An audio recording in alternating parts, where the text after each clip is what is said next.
Christianity has 2 billion adherents, more than any other religion in the world. It predominates in North America, South America, Europe, Australia, and some countries in Africa and Asia. It splits into 3 major branches: Roman Catholic, Protestant, and Orthodox.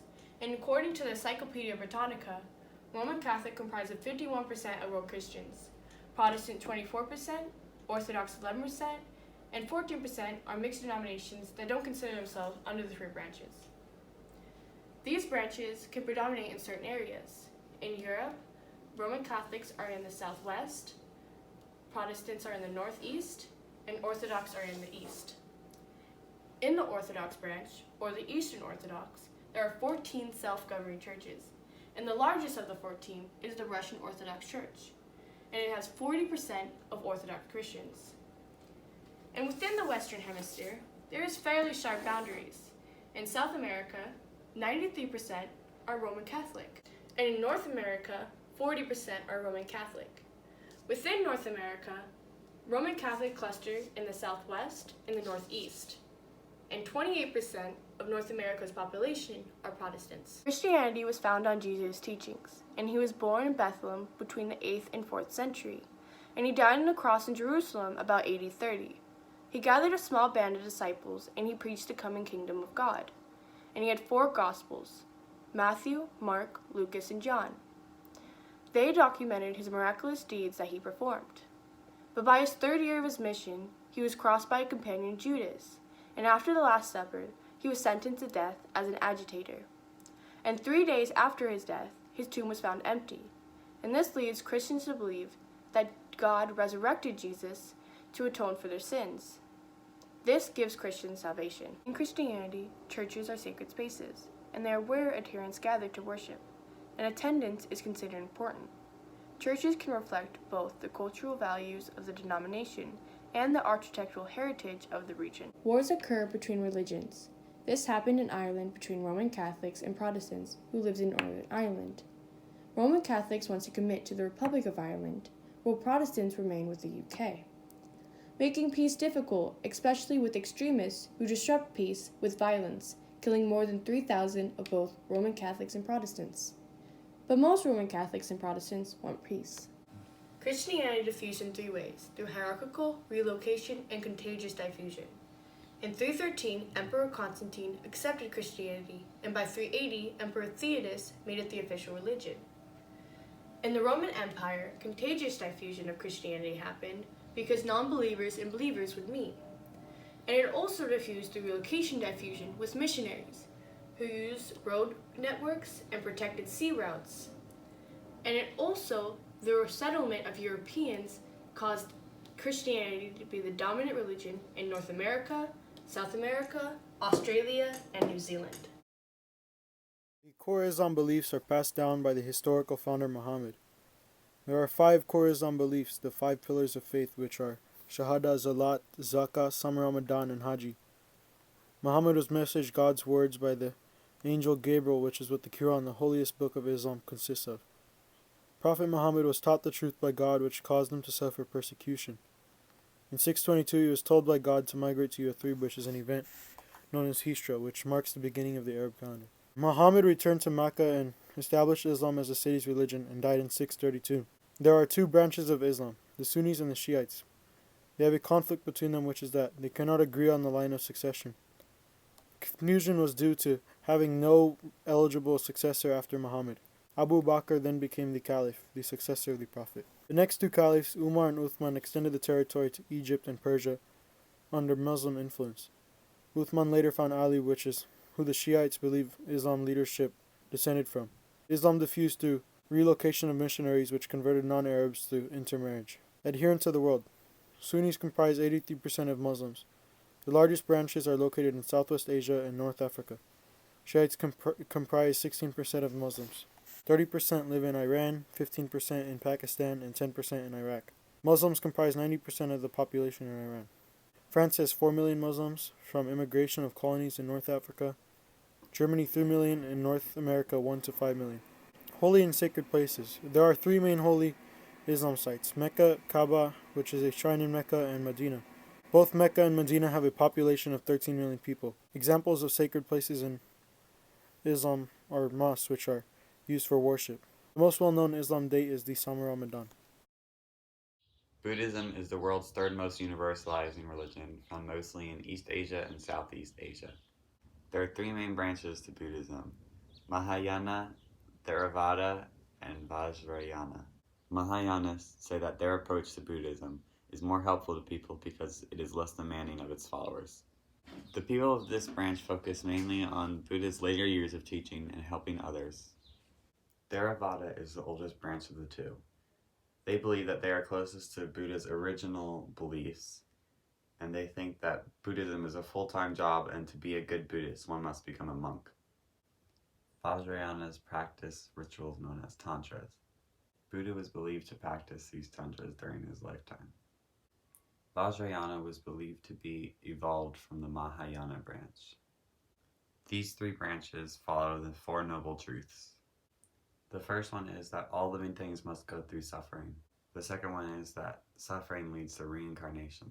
The third one is that the goal of existence is to escape suffering and reincarnation into nirvana. And the fourth one is that nirvana is obtained through the Eightfold Path. Siddhartha Gautama is the founder of Buddhism, and he was born about 563 BC in the current Nepal. Gautama was the son of a lord. He was privileged and didn't have life hardships. Gautama's life changed after 4 trips. On the 4th trip, he met a monk that taught him how to withdraw from the world. When Gautama was 29, he left his palace and lived in the forest for 6 years, where he thought and meditated and became Buddha. Buddhism did not rapidly diffuse. Most responsible for the diffusion of Buddhism was the emperor of the Madagascan Empire, Asoka. At the height of the Madagascan Empire, Asoka became a Buddhist. He tried to put into practice Buddha's social principles and constructed a council that sent missionaries to neighboring territories. Asoka's son led a mission to the island of Sri Lanka and converted the king and his subjects to Buddhism. Merchants from northeastern India introduced Buddhism to China, where it became a genuinely Chinese religion. The sacred spaces for Buddhists are pagodas. In pagodas, relics are held that are believed to be parts of Buddha.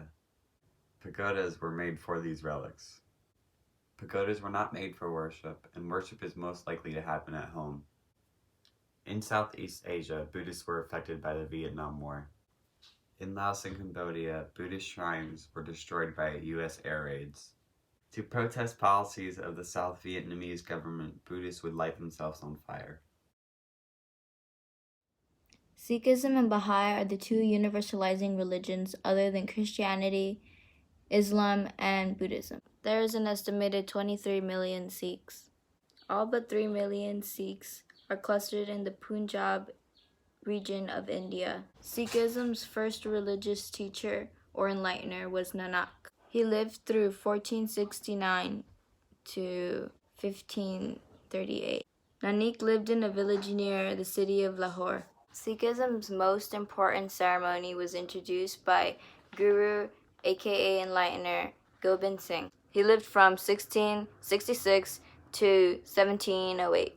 He introduced baptism, or what they call Amrit. This is where the Sikhs declared they would follow the principles of faith. The 10th Guru also introduced the practice of men wearing turbans on their head and not shaving or cutting any of their hair. Wearing a uniform gave Sikhs a disciplined outlook and sense of unity of purpose. Fun fact, the Baha'i religion is even more recent than Sikhism. It originated from the Babi faith, and the Babi faith was founded in Shiraz, Iran. This took place in 1844 by Sid Ali Muhammad, although more commonly known as Bab. Something the Baha'is believed was that one of Bab's disciples, Hussein Ali Nuri, who was not only a prophet but a messenger of God. The Baha'u'llah's function was to overcome the disunity of religions and to establish a universal faith. Do you know the third largest religion in the world? Or the religion where adherents follow a particular god or concept within many, many possibilities? That, my friends, is what they call Hinduism. 90% of its 900 million adherents are located in India, with the remaining 10% of Hindus being located in Nepal and Bangladesh. Among the Hindus that worship gods, 80% worship Vishnu, while 20% worship Shiva. Hinduism is actually one of the very few religions that existed before pre-recorded history. And with that being said, Hinduism doesn't really originate with a specific founder. What we do know, however, though, is that in 1400 BC, Aryan tribes from Central Asia invaded India. With their invasion brought language and religion. As Aryan tribes migrated throughout India, interactions between the native Dravidians occurred, therefore leading to the altering of their original religious beliefs. Because Hinduism is an ethnic religion, it is very much associated with the physical geography of India. For example, locations such as Mount Kailash are considered to be a place of eternal bliss and holiness. It is also known to be home of Lord Shiva and is visited by many Hindus for pilgrimage. So why do Hindus even go on pilgrimages anyways? Well, they are thought to be acts of purification and are important in achieving redemption. Speaking of purification, it is believed by Hindus that bathing in the Ganges River is a way to wash away sin. It is the holiest river of India, of course. If you believe sacred spaces are used for collective worship in Hinduism, well, then you're incorrect. Worship is actually done alone or with others in the home. Hindu temples are only served as homes for one or more gods. This religion's preferred way of disposing bodies is cremation. They do this in fear that the body will be attacked or come back to life. Burial is reserved for children, ascetics, or people with certain diseases. As British colonial administrators took over, Hinduism became challenged. Hinduism's caste system, where Hindus are assigned a class according to religious law, is now more lenient when it comes to the lowest class. This is because of the British's moral and social influences.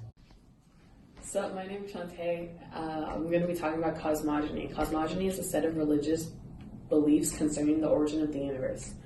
Ethnic religions differ from universalizing religions in their understanding of relationships between humans and nature. The universalizing religions that originated in Southwest Asia, notably Christianity and Islam, believed that God created the universe, such as Earth's physical environment and humans. They also believed a religious person can serve their God by making productive use of natural features that God created. Christian and Islamic cosmogony differ in some ways. An example is Roman Catholic Catechism states that Earth was given by God to humanity to finish the task of creation. Another example would be how Muslims believe humans are representatives of God on Earth. The solstice has special significance in some ethnic religions. It's the time when the sun is farthest from the equator. An example, in some pagan religions, the winter solstice is December 21st or December 22nd in the northern hemisphere. The winter solstice is the shortest day and longest night of the year. Stonehenge is an ancient remnant of the pagan structure apparently aligned so the sun rises between two stones on summer and winter solstices. Universalizing and ethnic religions have different approaches to the calendar. Ethnic religions typically have more clustered distribution than universalizing religions do. A prominent feature of ethnic religions is the celebration of the seasons. The season changing of temperature and precipitation help farmers know good times for planting and harvesting. Calendar in Judaism. Judaism classifies as an ethnic religion because of its major holidays. Major Jew holidays include Passover, Sukkot, Shabbat, and New Year's.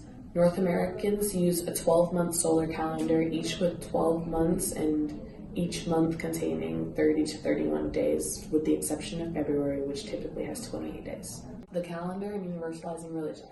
Holidays and universalizing religions are to commemorate events in the founder of said religion's life. Examples include Islam, which uses a lunar calendar. As a result, Muslim holidays arrive different seasons generation to generation.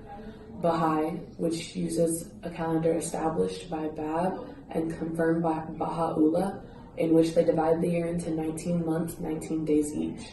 The year for them begins the first day of spring, which is one of several holy days. Another is Christianity. Christians associate holidays with seasonal variations in the calendar. Another is Buddhism. Buddhists celebrate Buddha's birth, death, and enlightenment as major holidays. And for the final example, it's Sikhism. which major holidays are births and deaths of the religion's 10 gurus.